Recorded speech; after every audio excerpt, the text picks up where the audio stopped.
Key questions that we're asking all our county candidates, but in particular, wanted to, right now, this study that came out on the $1 billion for the sewer system. Go ahead, Nancy. Oh. Stepping on my line. Yes. I'm not going to ask the mayor what he thinks of his budget. No budget, right. How are we going to pay for this? And how did it reach this point that the can kind of got kicked down the road for so long? Well, some things got kicked down the road a little bit, but other things just came up. And one of the things that came up is the substandard piping that was supposed to last a lot longer than what it's lasting. And then there was this manufacturer that it's out of business now. It's having these failures all around the country. And then we have over 100 miles of this stuff in Dade County. And so I believe they found out about that kind of problem maybe 2 years ago. What was happening 2 or 3 years ago. But how are we going to pay for it? Number one, we're not going to take any money out of water and sewer to balance the general fund like was done in the past. I know last year we took $25 million because out of necessity, but that was a loan, and we will start repaying that back next year. This year we're not taking it out. You can take that $25 million, probably bond around $300 million out of that, and so that goes a third of the way to fixing this problem. We are in negotiations, talking to the EPA right now about the rest of the system, because it's not just about the maintenance and repair of the existing system, but there are apparently upgrades that the EPA wants us to do. We also have the issue of the outfalls, the outflow. And that we have to take care of by, I believe, 2018. Sorry. That's not kicking the can down the road. It's just something that we have to shut down according to the state. When's that deadline? I think it's by 2018. That's the ocean outfalls. The ocean outfalls, yeah. And so if it's going to be 100% shutdown or if it's going to be 95% shutdown, that's an $800 million question. That 5%. Okay. So that's what is we don't know yet. So once we determine with the EPA and what we have to do, then we've got to come up with a financing plan. How do you pay for it? Well, we got $300 million. That's not going to obviously pay for everything. So they are looking for the feds, or looking for the state, and then at the end of the day, it's going to be us. And to be honest with you, what's happened is less and less money is coming from the feds, less and less money is coming from the state, and we're going to have to fix it. And we're going to have to fix this infrastructure. The difference between a third world city and a first world city is the number one thing is water and sewer, and we're not going to have a third world water and sewer department. And so we're going to fix it. We're going to do what we have to do to fix it. And this is the fixing of what we have right now is probably a 3 to 5 year program, and the overall program is probably a 10 to 15 year program. Taking the sewer system out of it, Miami-Dade has some of the lowest water fees in the country. Yes. Do those rates need to come up? Well, they may need to come up in order to pay for the infrastructure and the repairs that we have. There may be no way around it, and so we're going to have to. It probably will. There's something in the budget about projected rate increases. In the next year, yes, there's 9%. I think 9%, 6%, 6%. We're going to have to look at that and make the adjustments. But again, it all has to deal. We need to deal with what the EPA is going to require us to do and come up with a plan for how we're going to build it and how the payments are going to be structured, and come up with a plan. But look, at the end of the day, we have to do it. We have to do it. You have to do it, and it's going to be an education campaign to a certain degree. Yeah. And Mr. Martinez did mention that it was already in this year's budget, but really wasn't kicking in, right, until the fall. I mean, you have it as a funding for the future, or is any of this? Well, taking $25 million, not taking $25 million from the department is the equivalent of like a 5% rate. Mm-hmm. Because some years what they did, they gave a 5% rate and they took money out. Mm-hmm. To balance the budget. Have you told them to put that $25 million aside and just? I've told them that at $25 million. I've told Ed Marquez that $25 million. We're going to bond it. So we're working on how we're going to bond that in order to start the work that needs to get done. Now, what Water and Sewer has said is maybe you just take the 25 million and not bond it yet, and take the 25 million and start doing the A&E, the architectural engineering work, which is going to be costly, and probably within that 25 million, and then when we're ready to do it, then we bond it out and we go. And the 25 each year would be the debt service on the 300. The 25 would be debt service on the 300 million, yeah, for 20 years. Yeah. But that's 25 million. And then now we need, for the additional projects, okay, when are they going to come in? When do we need to issue debt? How much income do we need? It's not just that 120, it's each year. Each year, no, we're not taking that anymore. And so I've said, okay, here it is. That 25 is for maintenance and infrastructure. How long did the county do that? I mean, you've been mayor 1 year, but before that, was that being done often? That practice started probably in the mid-90s. And that practice stopped for 2 or 3 years when I spoke out against it, when I became commissioner. But they probably took about $500 million out to balance the budget. It was called equity payback. Instead of putting it in reserves for repair and renovations. They called it equity payback, and I knew that they were doing it in the year 2000 when I was city manager of Miami, because it was the city of Miami's equity that they were paying themselves back with. The city of Miami gave them turned over the water and sewer infrastructure department to Miami-Dade County. And so the theory of that whole thing was that here's the equity, there's equity in the system, and somehow it's being paid back to the county. So they took, if you add it up, probably close to $500 million. Year after year, some years 40 million, some years 35, 36 million. So when I got there in '04, the budget had already passed, and I said, this is not right, we can't do this. So I think a year or two later it stopped for a couple of years. When things got really good, and then all the things got bad again, then they started taking it out again. And last year, the last thing I wanted to do was do that. But to balance budget, we did it, but I said, this is going to be a loan, this is not going to be, those weren't loans, they were just, right. So this is going to be a loan, we're going to pay this back. And so we're going to pay that back starting next year. This is a dumb question and a bit of a digression. Obviously, I'm not a bond attorney or anything. But if you put that out there, would somebody say, wait a minute, aren't these guys in trouble with the SEC? Do you ever run into that sort of thing? These guys run trouble with the SEC. In other City words, of Miami, it's not Miami. No, but that's the point. That's my point, that people somewhere else would not know that. The bond council and the bond rating agencies knew about it. They didn't like it, they knew about it. I mean, it wasn't hidden. It was never something that was hidden. They said, this is equity paybacks coming directly from... No, but I'm not saying that. Yeah. What I'm saying is when you're out there trying to sell the bonds, that somebody mistakes the accounting for the city, and that causes you a problem. That doesn't happen. No, I don't think so. I mean, most bond buyers know there's a difference. They do their due diligence. At least, you know what, it's a better question for Ed Marquez. But he's never said, hey, we're being mistaken for the city of Miami. All right.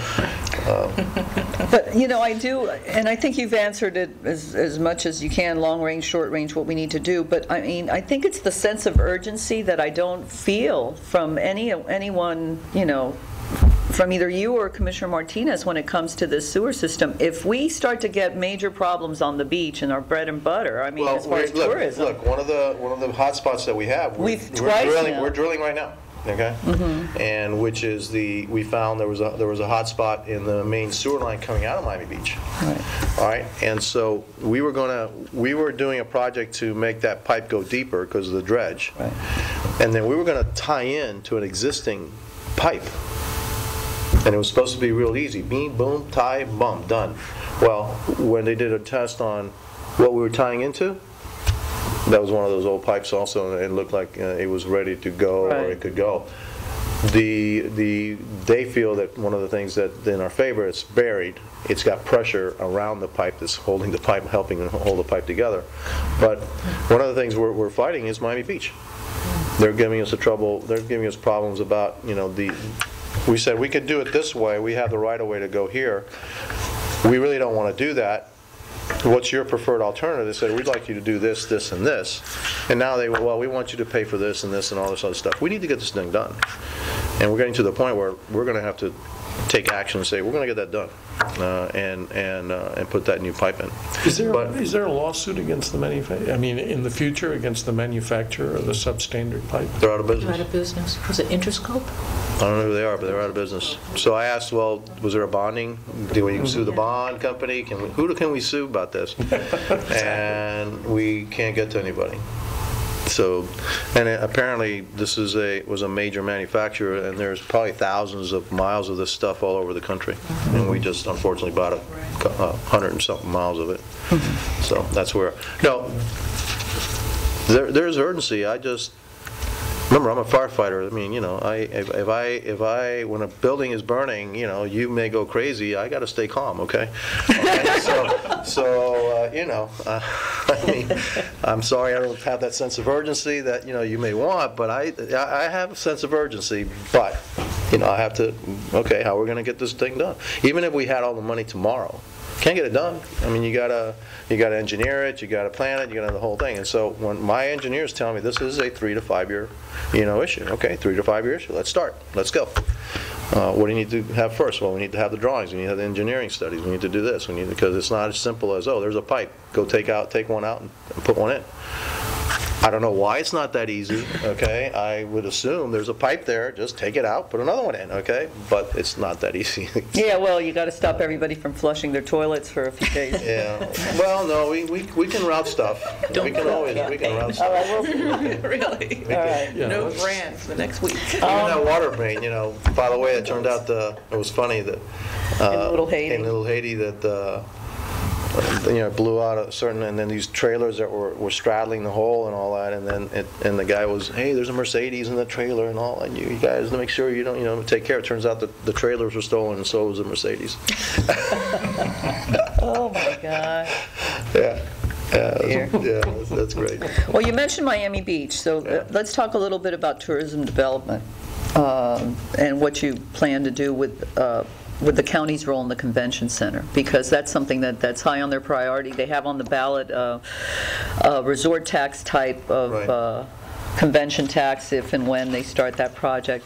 What's the county's role? What's the county's responsibility? We have CDT money, but we also have GOB money that will go into that convention center. I think it's like only at $50 million. But I was talking to Jennifer what could we do over there, and she thinks that there's a way that there could be up to $300 million, but that had to be with the consent of the city to help the convention center. I think the convention center is a priority for me, and hopefully for the city. It is for me a countywide issue. And so I've spoken to Maddie and the ex-manager then, George, about the need for it. So, yeah, it's a priority for us, and we're going to see how we can help them fund it and get it going. So having Funding in addition to bonding, because George, you would say we've got 50 million and we can turn that into 300. No, you can't. No, that's 50 million is just 50 million of bond money. You can't turn 50 I million see. bond money I see. into, Okay. it'd be great though if I could do that. No. I think that's what got us into the housing Would mess. that be built with the tourist taxes? I'd like to see what their I think they're looking for a triple P over there, some kind of public-private partnership, somebody to come in and develop a hotel. I'm not sure about their business plan. A lot of the people that I've spoken to say that the hotel component, the hotel is going to lose money for some reason. They say, I don't know why, but they say some hotels are going to lose money. So that's not my business. So I listen to these folks. So I like to see what the RFP, the responses to it are, and then see what the concepts are. But at the end of the day, we need to do something over there. And in the far future, I'd like to see how we can connect them to here. I haven't figured that one out yet, though. Okay. I will. Do you think I'll figure it out. Jackson, do you think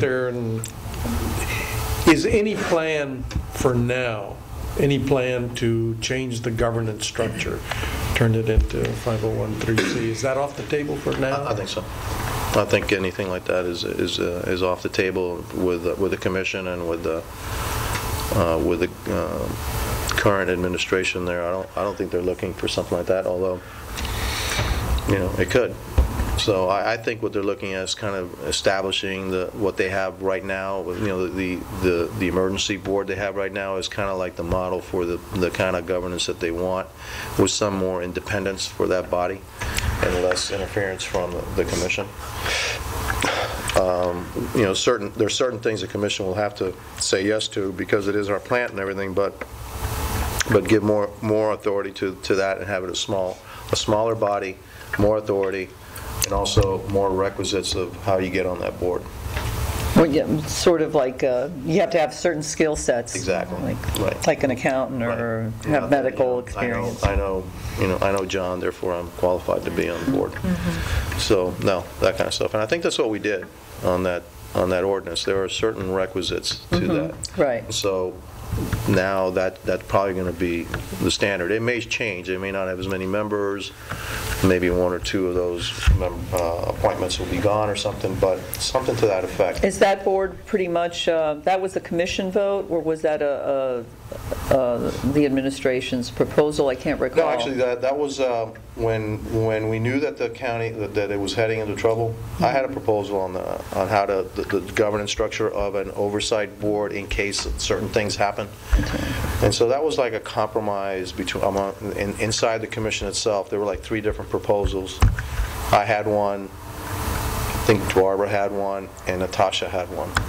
And it was one of the days that I actually compromised, and when Natasha said yes, yeah. So we kind of ended up with this kind of board, and I think it's doing a good job, you I think? think so. I think there's some serious people in there doing a good job, and I know that Migoya, I think, is doing a good job. Been in the black for 3 months, but they're not out of the woods. No. They're not out of the woods. You have health care reform coming in, and the Medicaid by the way, issue. and they don't know what that does to them. They still don't know what that does to them. So they're kind of well, is it good or is it bad? And so that they still got some questions. And then you have an aging, very similar thing that happened to water and sewer. You have an aging infrastructure, an old hospital, an old style hospital, and you're trying to get paying patients to go in there. When you go around the private hospitals around town, they're always under construction, something new. The rooms are better. Not so with Jackson. That's a problem. Yeah. What do you think of the Charter Review Commission's recommendations regarding incorporation, making it easier for cities to incorporate? I don't have a problem with making it easier. I would much rather had seen a recommendation that follows the state guidelines for incorporation. Which say what? All right. And 5 people get together, draw a map, and say we're going to incorporate. No, I'm not sure about that one. Okay, and I hate to say that because I actually am pro-incorporation, pro-annexation, but I think we need a better planning process to get it all done. And I'm not sure about this proposal. Would you like to see the county entirely incorporated? I think it's up to the people to figure out if they want to do that. If they want to do that, for a long time, county administrations have put obstacles to that. I'm not about to do that, but I think it needs to be done. If we're going to incorporate the whole county, I think the first thing you need to look at is areas that are ripe for annexation. That's the first thing. And then when you have to create a city, then you create cities. But then you create viable cities, not just little cities onto themselves. So that's what I would have rather had seen come out of the Charter Review Committee. Would it be easier or tougher for the administration?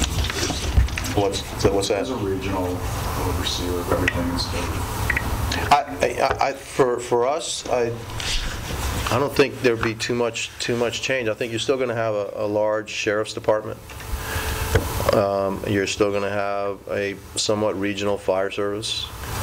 You're still going to have to do CDMP for the entire county, the planning function. It may make it easier once you have that plan in effect that we're not going to be involved in zoning issues anymore, that kind of stuff, and zoning hearings and all. So that makes it easier in that respect.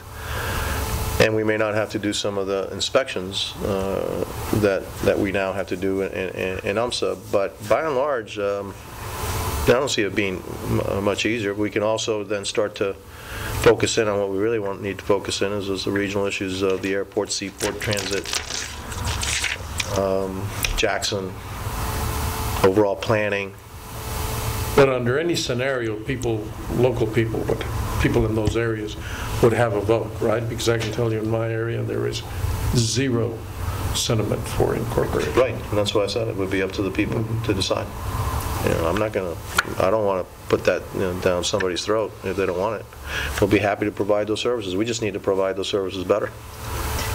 Well, if you come back here a few years from now, some people would like to see a casino here. Right where you are. Right here. Right here. Okay. Where are you on that?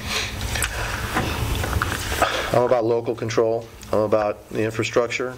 I'm about getting things, if it's going to happen, getting things out of it that are going to benefit this community. I'm about eliminating illegal gaming, and then I'm about also let the people of Miami-Dade County determine whether they want that or not.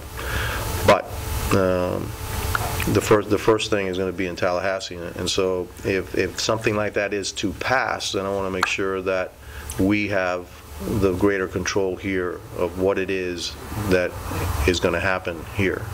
And it's certainly, for me, not going to be Las Vegas kind of stuff. If they talk about destination gaming, the destination is the capital, and gaming is a subset of it. So I guess I've been told that when you go to Malaysia or you go to Singapore and you see the Genting or even the Sands project, that it's not, it's a resort, and then there happens to be a casino. Actually, you have to search for it, actually. So, that may be an amenity, and they also have like a cover charge to get in. So it's not going to be. They're actually tailored for more the tourists that they're trying to bring into their destination. I have an open mind to it, but again, it's going to be the people of Miami-Dade County who decide that. But we have to have control of it. When you mean control, you will always have the planning control and all of that, but you mean the dollars flow, because the way it was. Well, we'd have to have the control. We have to have, okay, if you're going to build this thing, okay, you're going to build whatever, all right, and it may be a convention center, hotel thing, who knows, some resort, right? Mm-hmm. Well, there's infrastructure that needs to go along with it. Then, if we're going to make it, we're going to make it work, then how does it connect to everything else? So there's transit, public transit, there's, how do you get in, how do you get out, those things. And then if you're going to be generating all this activity, there's costs associated with that to us. And so that needs to be paid for. And by the way, if we're going to allow you to be in this community because we think it's an amenity to us, then, there should be some return to the people. Okay? That's the way I see it. I wanted to backtrack on incorporation. What do you think of the part of the charter proposal that leaves kind of the commission out of voting on proposed incorporations? No, I think the commission are the representatives of the people of Miami-Dade County. The problem, the problem with this whole thing is that it's a pendulum. And unfortunately, when you take the pendulum all the way over here and you let it go, it goes all the way to the other side. It never stops in the middle. And so what happened was that the commission put so many obstacles to incorporation and upset so many people that now I think it may have gone back too far, all right? Instead of going to reasonableness. But the reason that it went that way is because the people which is interesting because these are people that were appointed by the commission, okay, felt that the commission was unreasonable, therefore they needed to be taken out. And I think we need reasonableness. You just can't have, hodgepodge, helter-skelter incorporation all over. That's not good. But, I am pro. If the people in the area want to incorporate, I am pro-incorporation, but that needs to be done in a greater context of Miami-Dade County. Can you talk a little bit about, managing the county and the workforce? You've had a rocky start the first year because you had to tackle reducing the budget and laying off some people or pay cuts and some folks would say really big cuts because their insurance, they are already paying a certain percent of their pay toward it, and now we topped off with some more. When does this stop? You know, when are you able, now that we're starting to see a little bit better, the tax rolls, and how do you start rewarding your workers? Are you finding that, and we've had this conversation before, but I'd like to get a sense of, you know, you've got some very angry union members out there campaigning against you. So how, you know, but they're people too, and they have families, as you know. And so how do you balance this, and what are you telling them? Well, number one, I used to be a union member myself for 28 years, and so I understand how they feel. But they got themselves into this mess. They got themselves into this mess by asking for raises, demanding raises at a time everybody else was taking pay cuts. And so when I came in, I was very, very clear during my campaign what we needed to do is going to roll back those raises, and we're probably going to need another 5% in order to balance it. Because remember, we had still had a dip in the property values that year. And so we rolled back the raises, and we ended up, you know, asking for an additional 5%, which is exactly what I said we're going to need to do. And so they're not happy with that, and I'm sorry, you know, that they weren't, but that was just reality. In fact, had they not gotten the raises 2 years ago, 3 years ago, then the sacrifice would have been much less. It would have been, okay, we just need another 5%. See how we can work with this 5%. Okay, it's 4%. But that wasn't the case. And so we had to undo what was done to get us back to this. And then, okay, now we're back to okay, but then look, we had another dip in property value. So we're gonna have to come in a little bit more. So our approach was, what are the things that we got to have? What are the things that are nice to have? All right, things that are nice to have. How many of the nice to haves are really, really nice to have and really not vital to us? Okay, let's start with that. So we made some cuts in that area. What are administrative positions that we have that we will need to start cutting back? Because I'm a person that believes in putting people back on the street and not behind a desk. We started doing that. After all that was said and done, I think we had like $150 million in cuts before we even got to the employees. And we said, okay, we're going to need $200 million in cuts. And here's how they were allocated. Now, I could have said, all right, we're going to allocate it that way. It's going to be this, this, that, and that. And I went to the unions and said, I'm willing to work with you to, if you can prove, you know, equivalent savings in a different methodology that's okay, that's least painful to you, I'm willing to work with you on that. And so we got about $165 million worth of concessions that way. There's all different kinds of ways they reached it, all right? But then at the end of the day, we still need this additional 5. And they all agreed. There was one way. I'll take 4%. I'll take a 4% pay cut, or you can have a 5% contribution to health care. They chose the 5% contribution to health care as the mechanism. I said, okay, we can't agree to this, right? No, okay, we're going to go to the commission. And I had told the commission in June of last year, that's coming to your, I am fairly confident that we're not going to reach agreement on everything, and that some of this is going to come to you to impose on an impasse. And they voted 11-1 to reduce the millage. And I said, remember, if you vote to do this, there will come a day, they're going to come in front of you, and you're going to have to impose something. No, one no. Okay. And so it came to pass. And it's interesting that actually the one no ended up being the person that flipped and voted to impose. And she was the only one that really had the moral authority not to. And I would have not said a word about her because she voted not to raise, not to drop the millage rate. And so, you know, the unions are upset. The PBA is really upset with me. And that goes back to some years, because when everybody's getting a 3% across the board raise, they were getting 13. And it was hidden on page 2 of a memo. And it was hidden with a little thing that said, starting pay for police officers are going to go up 5%. Now to you, that may mean that just starting pay for a police officer is going to go up 5%. But to me, I know what that means. It means everybody else moves up 5%.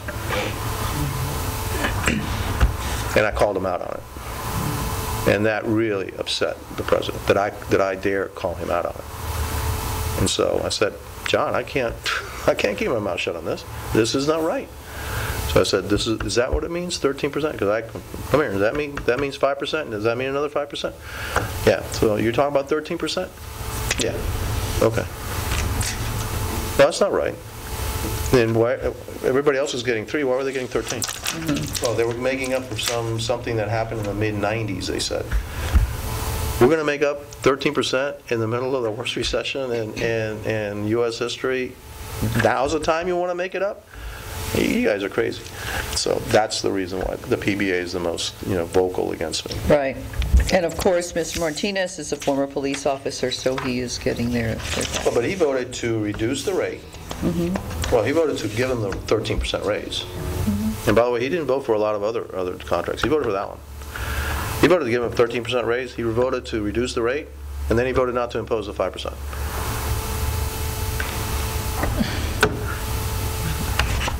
Okay. So you answered the part about where it is and why how you came to this point, but the future. Back to the future. Yeah. How you would encourage employees and reward them as you're putting in. I told employees this was, you're going to take this pill once. Big pill. We're going to take it, and we're going to cure ourselves, and then we're going to move on. And so we took the big pill, and now we're going to move on. And because of the reorganization, which people said, oh, that's never going to work, Dee, what are you doing, and all that, I'm never going to save money. We saved $40 million. And so, by doing that, we were able to put some money aside this year. So if the commission decides they want to do it, fine. Go ahead and give them back the 4%. And that is, I believe, a road back. They still have $165 million in concessions that we're still got because we have a 3-year deal. And they're in year 2 now? We're going to be in year 2 in October. Okay. And then we have another year after that. And so, I'll be constantly looking to the way that we can save money and we can save positions, and that, because it's going to be difficult again, and when we go back to negotiations, they're going to want all this stuff back. And so, all right, let's see how we can start to work out maybe the stuff they gave us back, not a raise, but the stuff that they had, to maybe start getting some of the stuff back. And so, but that's a work in progress, and it's a function of the economy. It's a function of a lot of things.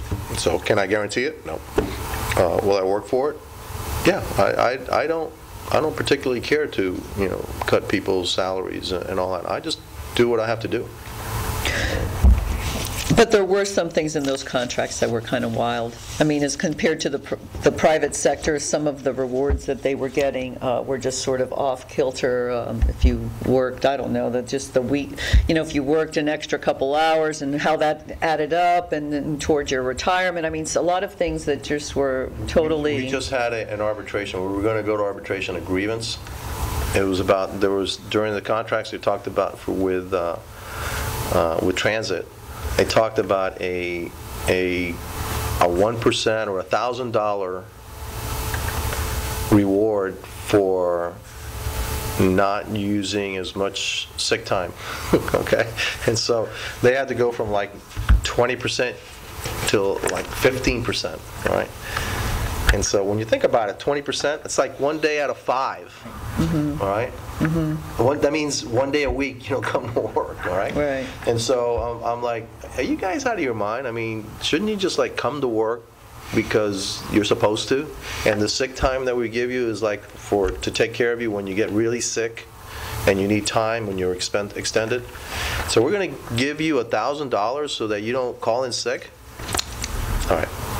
So we're supposed to be, right, the reduction, right? Well, you know what they interpreted the reduction to be?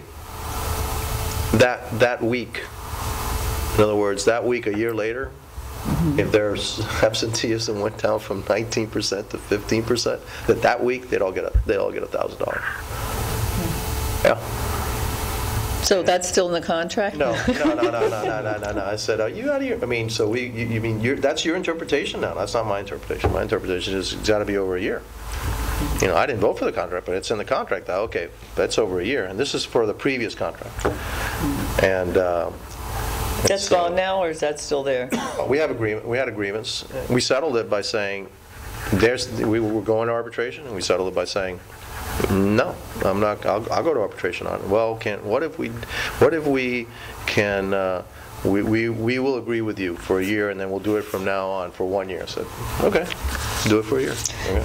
Let me ask him something else and let others weigh in here, but you're pretty well known in the Hispanic community, and you're pretty well known in the non-Hispanic community, non-Hispanic white, but I'm wondering in the African American community and our Haitian American community, they are disproportionately involved in public service. A lot of them are public employees, whether for Jackson, for the county, for the school board, and they've been getting hits all over in all directions.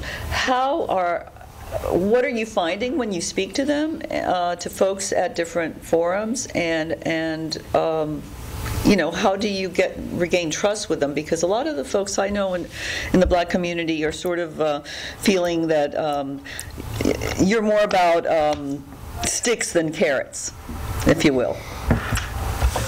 Well, the beatings will continue until morale improves. You know that, right? Okay. I'm not about sticks. I'm actually more about carrots. I just came at a time when I couldn't carrot people to give. There was no, here, come and give me, $200 million. There's no way. That wasn't going to happen. The labor unions were never going to agree to that, because then they're political animals too. And so if they just say, Carlos is a great guy, let's give him $200 million in concessions, they wouldn't be president much longer. They wouldn't be vice president much longer. So that wasn't going to happen. So I'm not about sticks. We had to get our house in order, and we have to get our house in order for everybody. And I plan and I do treat all communities the same. I want to be the mayor of all Miami-Dade County. I've reached out to everybody.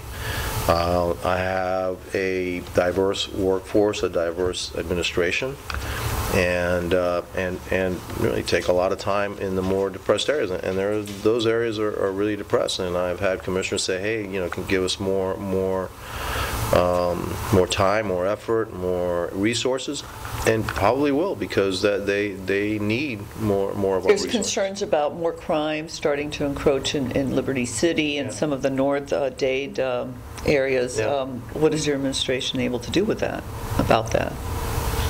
It's police presence, if it's unincorporated Dade or even not unincorporated Dade, even in the cities, how we cooperate with the police departments there, and there's two issues. Number one, it's the police chief's decision. There's a police aspect to it, but then there's also, why is there more crime? It's usually attached to economics. So what we have to do is give opportunities. How do we do that? How do I do that as mayor? Well, I try to bring different industries here, create more jobs here. And some people, I want to create high-paying jobs, but I also want to be paying good-paying jobs. And not everybody's going to have a $90,000 a year job, et cetera. But some people would be happy to have a $40,000 a year job. And so create more opportunity for our young people to have jobs. And I'm talking about young people in general. I'm worried about my granddaughter. I'm worried about my grandson. It's our duty to leave them a better place. So, will my grandson and granddaughter, or my grandsons and granddaughters be able to, what kind of opportunities are they going to have? And so that's what I'm worried about. It's a selfish thing, but everybody benefits. But aren't those neighborhoods suffering even more as the opposite? The neighborhoods, those neighborhoods are suffering because of lack of opportunity. They need opportunity. They need different kinds of jobs. They need more jobs here, and we need to train them. And it's a multifaceted problem, and I don't have the magic wand. And anybody comes in here and says I have the magic wand. I don't have it. As a mayor, I have infrastructure, set the table. Create the conditions, make it easier for small business to get in business, attract new business to Miami-Dade County, work with the school system so that we can partner that up. As the UMSA tax gets lower or stays as low as it is. The what? The UMSA tax. What about it? Well, it's what? Your It's about 2. Right. It's about 2. And it's not often that it's lower as some others go up to balance it. And the more it's lower, doesn't it hurt services in the unincorporated area, and poverty begets poverty? And The services to the unincorporated that are UMSA services, 75% of UMSA taxes go to the police department. The other 25% is divvied up by everything else. A lot of it is actually taken up by parks. So public works and those things, did we suffer some in cutting this and that? Yeah, we did. for instance, Mayor Gibson was in here before. And Remember, a lot of the money that you're talking about that goes to those areas, it's not UMSA money. It's CDBG. We've had cuts with CDBG. We just took a 30% cut from the feds because they say that our housing problem has diminished in terms of overcrowding. A couple of measures that they have has, I guess, in relation to everywhere else, we don't look quite as bad as we used to, and so our funding went down like 30% in CDBG. So there's a lot of the funding that goes to those areas is actually federal and state, funding. That's not really part of the UMSA budget.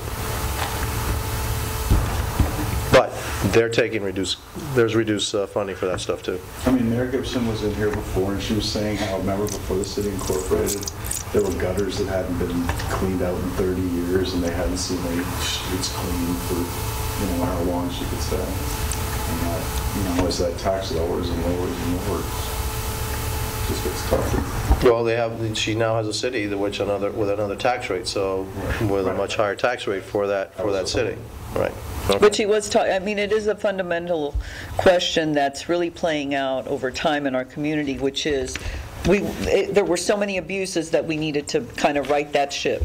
And then the question becomes, at what point do we stop cutting the millage every because there's an expectation that that's what we have to do. At some point, it's like, okay, now we need to start building or investing, and it's been more of an argument, I think, with the neediest communities asking invest, and those communities that are more retiree driven and don't have a lot of extra money saying stop, don't. And so how do you balance that? Because at some point, quality of life of life is already affected, certainly, in our poorer neighborhoods in the county. It's philosophical. It's a great question, but the way I'll answer it is that everything is cyclical, and also a lot of it has to do with the confidence that you have in the government. When people think that their money is being wasted, then they don't want to give you any. I don't have a problem going to Disney World. It's pretty expensive, but I get my money's worth.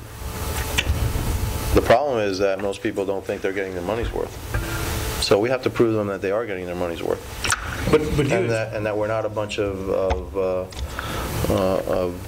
just bureaucrats sitting behind a desk that making a lot of money and not doing anything and basically fanning ourselves. That, unfortunately, is that's an image that a lot of people think. And actually, most public employees are pretty hardworking people. They're just like everybody else, and they just want to have a fair day's wage for a fair day's work. And there are abuses. Obviously, I have 25,000 people that work for me and all.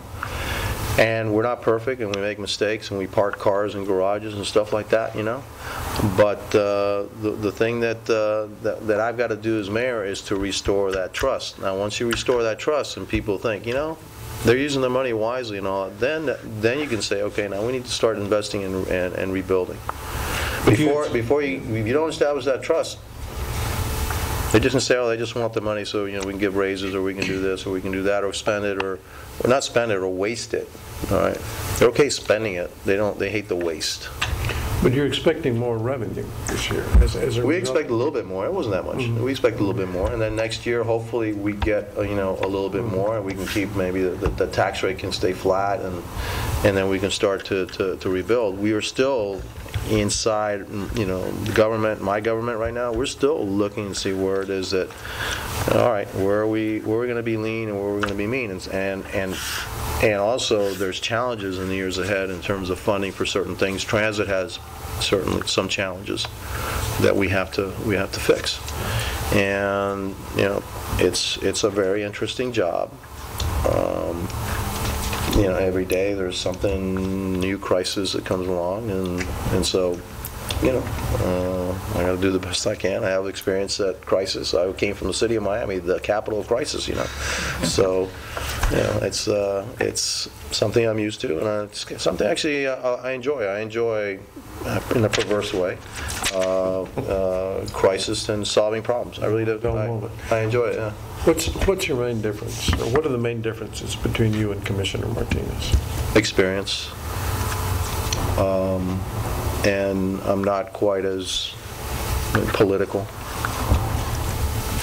When I've taken a tough choice, I'll make the tough decision. But experience, by far, is the biggest difference. There's a big difference between a commissioner and being a mayor.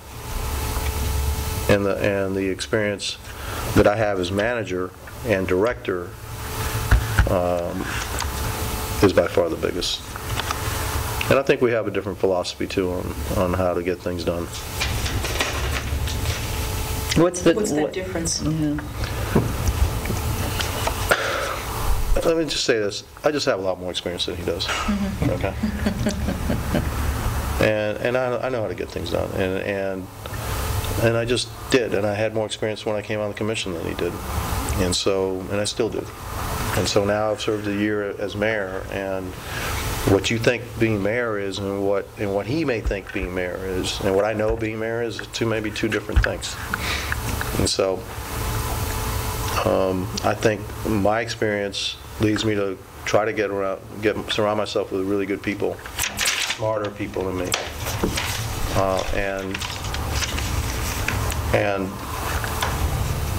and I know how to do what I'm doing. I guess that's the simplest answer. I know how to be the mayor, and at this point, I prepared myself for it. Being a manager was great, and then my goal, to be honest with you, was to run for mayor in 2012, and I became a commissioner in 2004. But I became a commissioner in 2004 and didn't just jump into becoming a mayor, because I also felt that I needed to learn about what was going on inside Miami-Dade County, so that if I ever stepped into the position of mayor, that I'd be well prepared. And that, if you've seen me throughout my career, that's exactly what I do. And I just, I was a lieutenant, I was a captain, and then I want to be the chief one day. And so I prepared myself to be the chief one day, and I was lucky enough to be chosen the chief. And then I got bored of being the chief, because it wasn't, I can do that in my sleep after a while. And so I went to the city manager and said, I want to give me something more. And so he gave me some other stuff, and I said, one day I'd like to be the city manager. And so I went back to school and prepared myself to be city manager, and one day somebody tapped me on the shoulder and said, I want you to be city manager. And my wife thought I was crazy. And so I said, I think I can fix it. You all didn't think I could fix it, but I did. And so they messed it up again. I know they did. You all thought I could never fix that. Who is this guy? Where is he? He's just a nice guy, but come on, You're wrong about that too. Yeah. And so I fixed it. And then I left. I didn't know what I was going to do. And when Morales said, okay, I'll run for commissioner. And I actually thought I was maybe going to come back to the city, because that's really what my true love was, And so I stayed at the county. I said, no, I think I'll do this. But I prepared myself to be. That's always what I do. So. Do you see getting bored being county mayor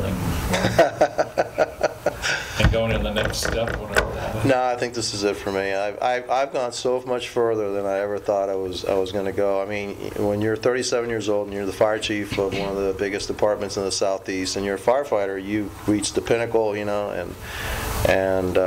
all. But then I said, I'm 37 years old. What am I going to do now? And so I'm always trying to stretch myself. I doubt that Mayor of Miami-Dade County is going to bore me.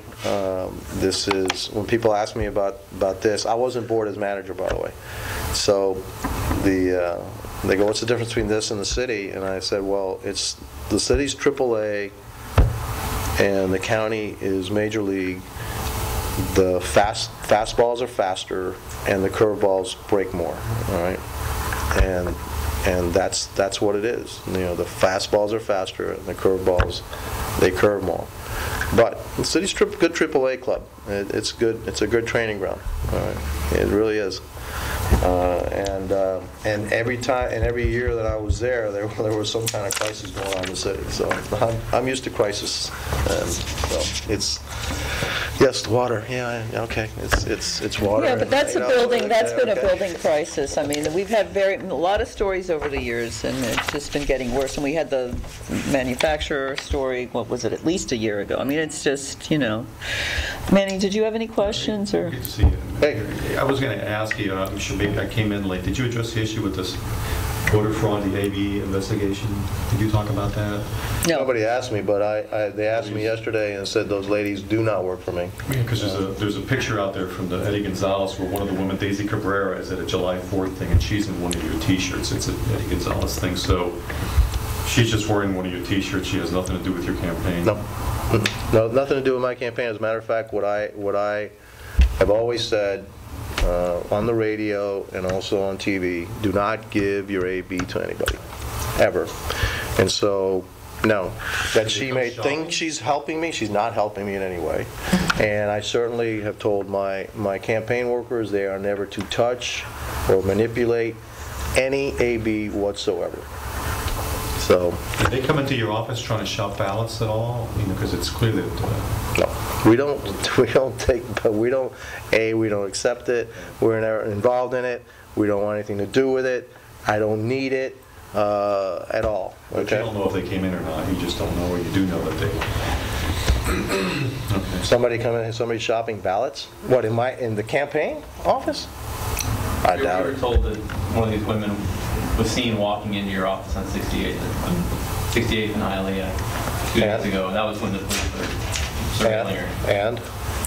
That's all we know. No, the curious thing is, did they show up there? I mean, we're trying to did they come in here and says, listen, I've got these ballots, what are you willing to pay for it? I'm just trying to get that back. No. You would have known. No, somebody would have said, somebody came in here trying to, for us to buy ballots. Okay. No. Okay. We don't do that, no way, shape, or form.